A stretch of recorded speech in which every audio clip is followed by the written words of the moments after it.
Hello! So you have already seen these three formulas. They describe how the displacement, velocity and acceleration of a SHM varies with time. Now, wouldn't it be nice if we have a formula that describes how the velocity varies with displacement x? That's what we're going to do in this video. So first step, we rearrange the xt equation into this. Just throw the x0 to the other side. Next step, we rearrange the vt equation into this. Just throw the omega x0 to the other side. Why are we doing this?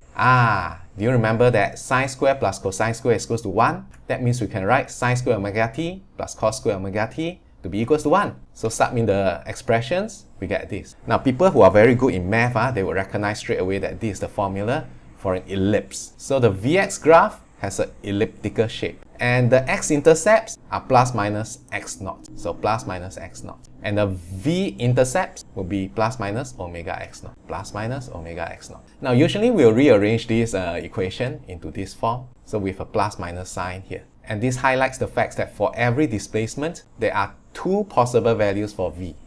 Plus and minus. See, at every x position, there are two values of v.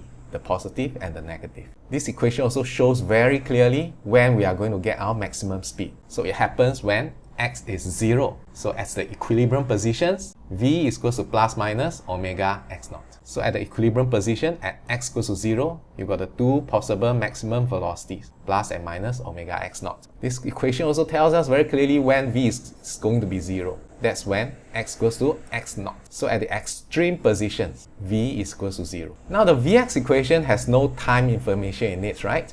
But can you figure out whether the Vx graph should be progressing in a clockwise manner or in an anti-clockwise manner? So let's suppose we are at the leftmost extreme position now, moving towards the rightmost extreme position. So do you think we are going to reach there by taking this path or this path? Has to be this one, right? Because I'm trying to go rightward, so I need a rightward velocity, a positive velocity. It cannot be this way because this region here has negative velocities, leftward velocities. So the Vx graph has got to be progressed in a clockwise manner. So remember that. Alright, just for fun, let's try to match the Vx graph to the animation here.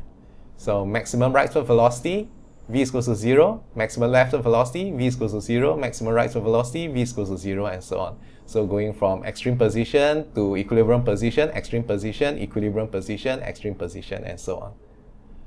Alright, that's all. Ta-ta!